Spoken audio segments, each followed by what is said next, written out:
As you know, in calculus, we use derivatives to investigate the behavior of functions.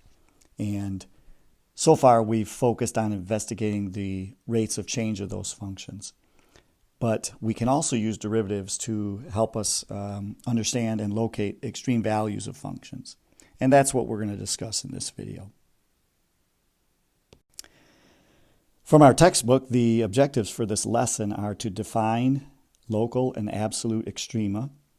We'll also define critical points, and we'll explain how to find those critical points of a function on a closed interval, and then we'll talk about how we use those critical points to locate extreme values, absolute extreme values on a closed interval. So these are the objectives for the lesson and for the video. We need to begin the lesson with some definitions, and so we're going to define absolute maximum and absolute minimum for a function. Together we call these absolute extrema. Extrema is the plural of extremum, which is a single point. Let me run through the definition and then we'll break it down into some common language. Let f be a function defined over an interval I, and let c be an element of I. We say that f has an absolute maximum on I at c if f of c is greater than or equal to f of x for all x in I. We say that f has an absolute minimum on I at c if f of c is less than or equal to f of x for all x in I. If f has an absolute maximum on I at c or an absolute minimum on I at c, we say f has absolute extremum on I at c. So that's a mouthful, and there's quite a bit of mathematical jargon in there. But the important thing that I want you to know is that we're talking about an interval I. Okay? So an interval is a section of the x-axis. And we're talking about a particular point in that interval, which we're calling c. And then we're saying the function has an absolute maximum or an absolute minimum, meaning it has the highest y value or lowest y value if the function value at c is greater than or equal to all of the other y values. That would be a maximum. And if the function value f of c is less than or equal to all the other y values, that would be a minimum. So let me draw you a quick picture and tell you what I'm talking about here. Let's say we have a function. I'm going to do a little sketch here. These are the x and y axis. Here comes our function. And let's say that this interval I begins down here at a and ends over here at b. And let's pick a point right here. We'll call this C1. And what we're saying is that C1 that the function f has a maximum at c1 because f of c1, which is this y value, is higher than all the other y values in that interval. And based on the picture I drew here, I would say that c2 is right at a, and f of c2 is the lowest y value on this interval, right? The interval I is this guy right here. So absolute extreme values just means the highest y value and the lowest y value on an interval for the function. If you can think of it in those terms, I think it'll be easier than trying to break down this precise definition that we use in mathematics. Now, in addition to having absolute extrema, there are also other kinds of extreme values. So let's do another definition. We also have what we call local or relative extrema, and that's defined as follows. A function f has a local maximum at c if there exists an open interval I containing c such that I is contained in the domain of f, and f of c is greater than or equal to f of x for all x in I. A function has a local minimum at c if there exists an open interval I containing c such that I is contained in the domain of f and f of c is less than or equal to f of x for all x in I. A function has a local extremum at C if it has a local maximum or a local minimum. Okay, again, lots of math jargon there, but let's see if I can recreate that picture that I drew on the last screen. It was fantastic, and I don't know if I can... hold on, I want to exaggerate this a little bit. Here we go. Okay. So here's my function f again. Remember this blue guy, that's f of x. And in the last example, we highlighted these 2 points, which were absolute extreme values. But there are some other important or interesting y values in this interval here. Remember, this is our interval, okay? We called this I. Now, the interval I for our new definition is different than the one in the last definition. So what I'm going to do is I'm not going to call this I. We'll just call this some other interval. We'll call this AB. Okay, so this was A and this was B. And what we're saying here for local extreme values is if I just zero in on this part of the graph, this point C1 right here has a y value that's bigger than all the y values around it.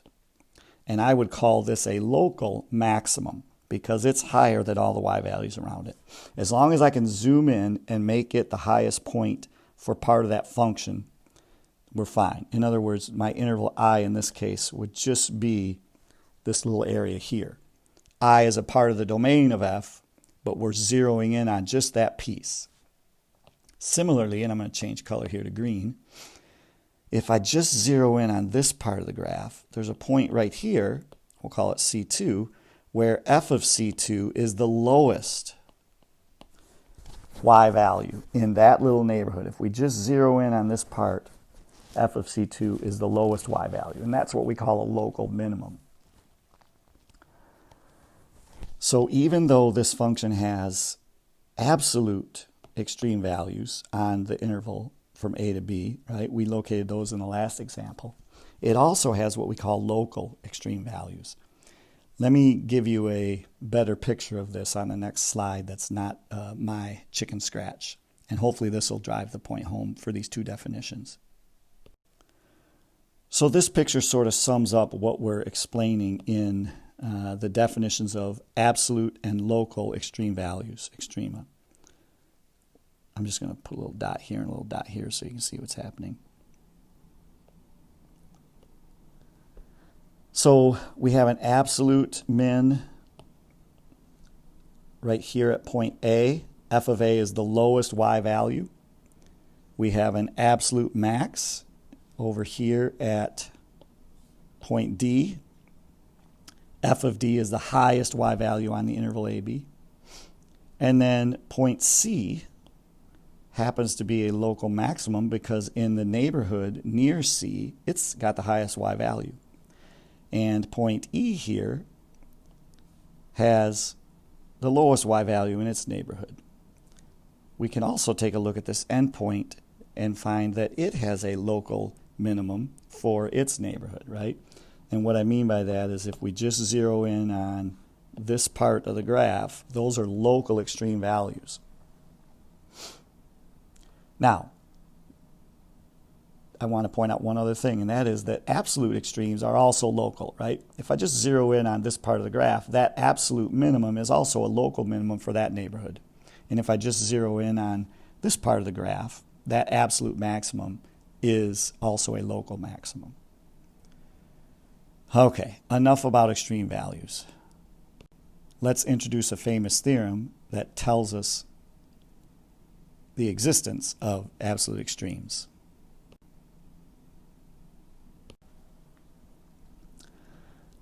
So we have a very famous theorem called the Extreme Value Theorem. You know that whenever we give a name to a theorem, it usually is more important than the other theorems that we use to build up to those theorems.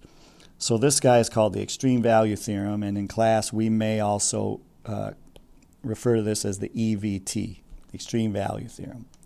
And what it says is this: if f is continuous over a closed bounded interval AB, that part's important, I'm going to just highlight the closed interval AB, then there is a point in AB at which f has an absolute maximum. and there is a point in AB for which f has an absolute minimum. What this is saying is that if we have a continuous function, that's huge, a continuous function on a closed interval, there has to be an absolute maximum and there has to be an absolute minimum. And what we remember is that those absolute max and mins are y values. So here's what we're saying. If we have this interval AB, and remember, those are x values. That's a section of the x-axis. And we have a function that's continuous, and our common sense definition is that we can draw that function without picking up our pencil. If we have a function that's continuous, no matter how you draw that function, it has to have an absolute max and an absolute min in AB. Somewhere between A and B, there's an absolute max. And I think you can see that in this case, that would be right here at C1.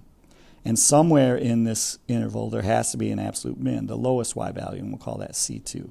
So the max is here because it's the highest y value. The min is here because it's the lowest y value.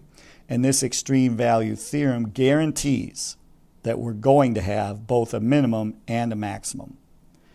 The question is, how do we find those? Where do we look? Because there are an infinite number of points between A and B, it's not realistic to check every one. So there has to be a plan for finding these extreme value theorem, extreme values, the extremum of a function, the absolute extremum. Let's talk about the plan. So it turns out that these extreme values are in predictable locations. We know how to find them. But to do that, I have to define a new kind of point to you, and that is a critical point. Let C be an interior point in the domain of f. We say that C is a critical point if the derivative f prime of C equals 0 or the derivative f prime of C is undefined. So points that are critical, they're interior points on an interval, and they are places where the derivative is either 0 or undefined. 0 or undefined. Those are the key words here. 0 or undefined. Now, remember, we can have undefined derivatives even when a function is continuous. There are basically three types of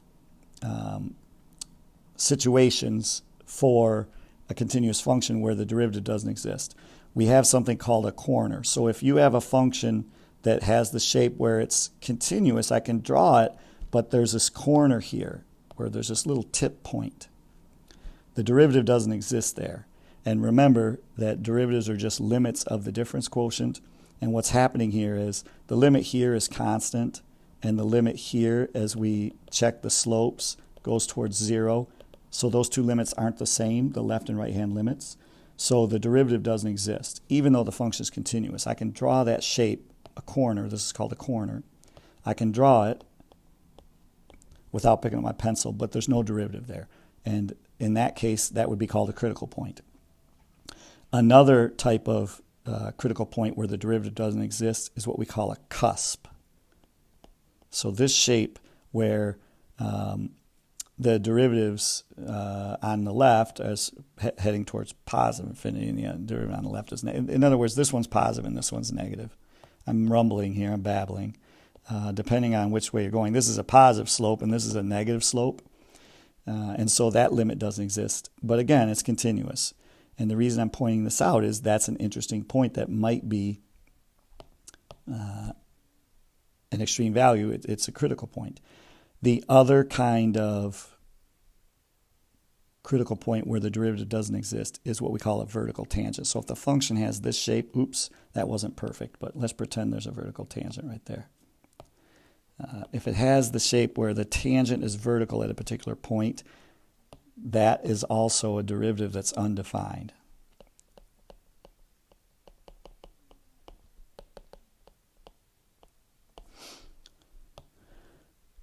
And then let's just remind you what the derivative of 0 means. That means the slope is 0. So those are very common. Basically, if your curve is like this, that's a 0 slope, right? That's a derivative of 0. And if your curve is like this, that's a derivative of 0. So these are all critical points. The three types of undefined derivatives are critical points, and then the common zero slope shapes are critical points. That was a lot of words just to define zero and undefined.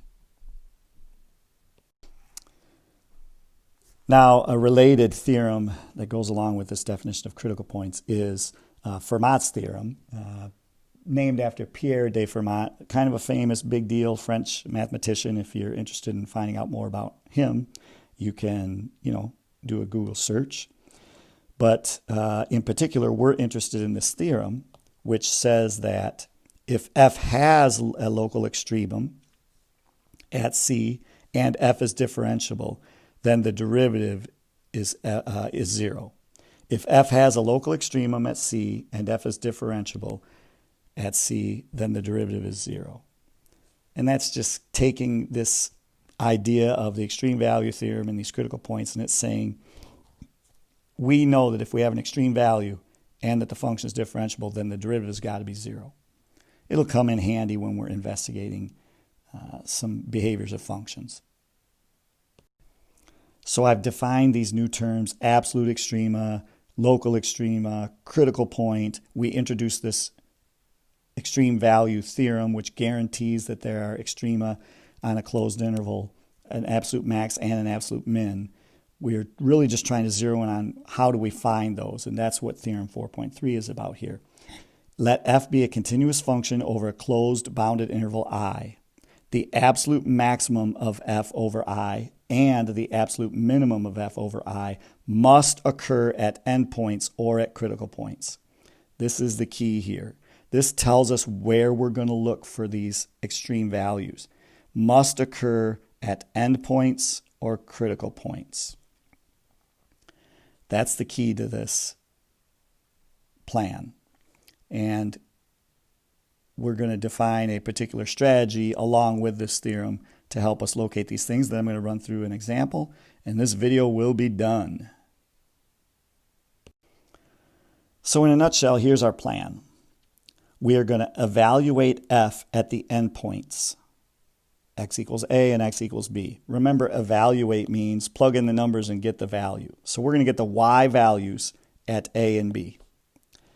We're going to find critical points and evaluate those as well. So we're going to get the y values at the critical points. And then we're just going to look at those y values, and the largest one is the absolute max, and the smallest one is the absolute min. Now, notice it says the largest of these values. There may be repeated y values that are the largest. Let me say that in a different way. There may be more than one x value that has the largest y value. There's still only one absolute max, but it might occur at more than one place. Same thing with minimums. That absolute minimum might occur at more than one place, but it's still the absolute minimum. Let me show you an example and tie this all together. So in the example, we're asked to find the absolute max and absolute min of f of x on the interval 1, 3. And so, first of all, we're going to go ahead and compute those endpoint y values. So f of 1 is our first endpoint, and we need that y value. We're evaluating at a, right? So if you plug a 1 into this thing, you get -1 plus 3 minus 2. That's going to be 0. So our first candidate for an absolute extrema is 0. Then we're going to do f of 3. Oops, I might as well be consistent here and make that 3 red. F of 3, that's an endpoint. Oh, goodness. Sorry. This video is winding down and degrading quickly. So this is going to be -9 plus 9, which is 0, minus 2 is -2. So -2 is now a candidate for an extreme value. But we also have to check for critical points. So on the side here, I'm going to find the derivative, f prime of x. That's going to be -2x plus 3. And to find the critical points of this derivative, I need to set it equal to 0 and also look for any undefined values. Well, this is just a polynomial. It's a linear function, so there are no undefined values. To find out the zeros of this function, I will simply set it equal to 0 and solve. So that's going to be x equals 3 over 2.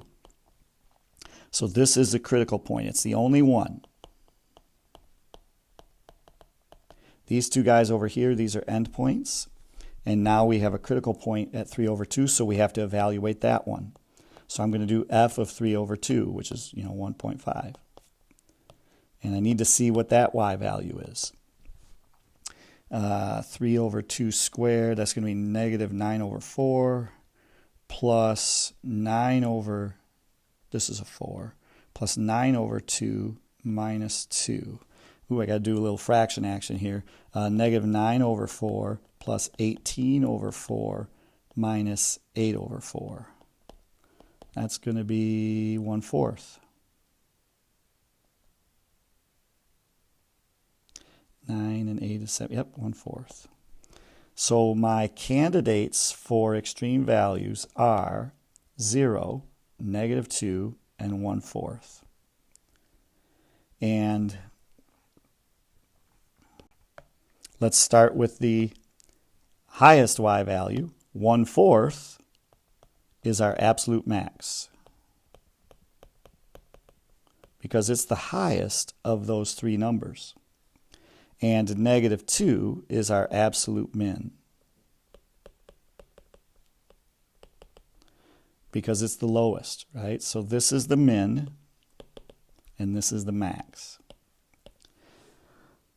Our strategy is to get the y values at the endpoints, find your critical points, which we did over here in green, get the y value at the critical points, and then pick the highest y value as your max, which is this guy, and your lowest y value, that's your min. Okay, in a nutshell, that's how we apply the extreme value theorem, and we've done an introduction here to extreme values of functions. There'll be more discussion of local extrema in another video. All right, if you need me, you know where to find me. In the meantime, take care.